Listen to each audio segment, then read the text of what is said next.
Hello बच्चों, let's read the question.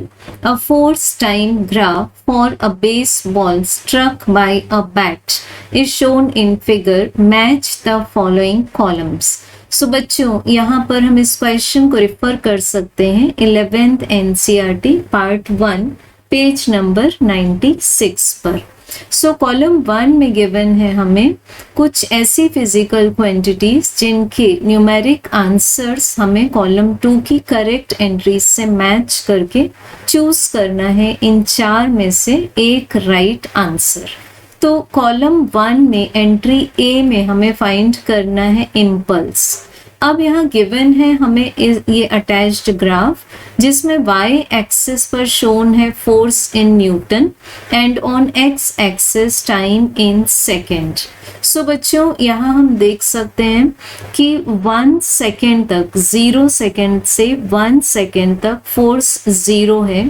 Then 1 second से means point A से point B तक अगर हम इसको सिमेट्रिकली चेक करें तो दिस पॉइंट में be the middle of 1.5 and 2. So हो सकता है ये 1.75 सेकेंड पर मैक्सिमम फोर्स की वैल्यू मिल चुकी है हमें 18,000 newton. And then B point के बाद में C पॉइंट तक आते आते फोर्स डिक्रीज होता जा रहा है एंड C पॉइंट पर इट मीन्स 2.5 सेकेंड पर फोर्स 0 हो जाता है. तो यहाँ हमें फर्स्ट में निकालना है इम्पल्स. इसको हम शो कर सकते हैं सिंबल J से. अब इम्पल्स यहाँ निकाल सकते हैं हम area of force time graph and time axis, जो कि टाइम एक्सिस का फोर्स टाइम ग्राफ के साथ में बन रहा है. सो ये एरिया दे देगा हमें impulse given to the ball. So ये जो एरिया मिल रहा है बच्चों, ये ट्राइंगल ABC के फॉर्म में मिल रहा है एंड ट्राइंगल का एरिया आता है हमारे पास में half multiplied by base multiplied by height. So base की वैल्यू है यहाँ पर 2.5 second minus 1 second, it means 1.5 second. और हाइट है हमारे पास में, इस पॉइंट को मान लेते हैं D. So this BD is 18,000 newton. So यहाँ से बच्चों हम देख सकते हैं कि ये 2 और 18 कैंसिल हो जाएगा. तो हमें यहाँ पर इम्पल्स J का आंसर मिलेगा 1.5 multiplied by 9,000 in newton second. So ये आंसर आ जाएगा हमारे पास में 1.35 multiplied by 10 to the power 4 in newton second. So बच्चों, हमें A एंट्री का आंसर मिल जाता है Q. Now we will be working for entry number B. Entry B में हमें फाइंड करना है एवरेज फोर्स. तो वो भी हम इम्पल्स के एक्सप्रेशन से ही ले सकते हैं. As impulse is equal to average force multiplied by the time duration.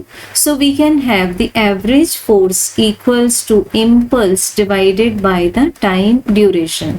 Impulse की वैल्यू है हमारे पास 1.35 multiplied by 10 to the power 4 and this is divided by time की वैल्यू है बच्चों हमारे पास 1.5 सेकेंड.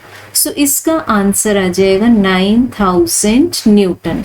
सो बच्चों, हमें B एंट्री का आंसर मिल जाता है R. Now we will be checking for entry number C.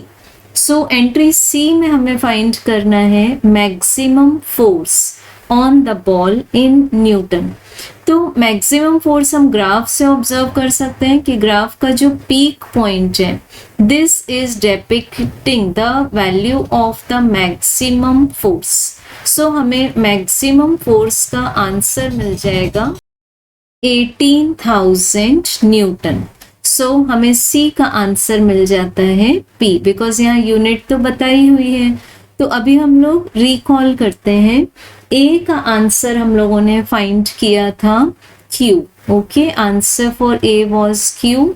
Answer for B was, it was 9,000. So this was R and now the answer is P. और D का answer change in momentum of the ball in kg meter per second.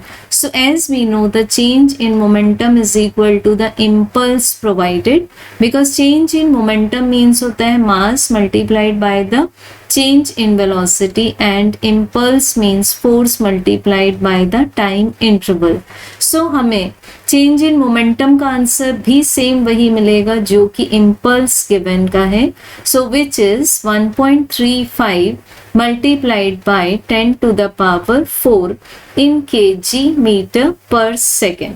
सो हमें D entry का answer भी मिल जाता है Q. सो बच्चों, इस order को जब हम चेक करेंगे ऑप्शंस में A Q B R C P D Q, तो हमें करेक्ट आंसर मिलता है ऑप्शन 3 के फॉर्म में. Thank you.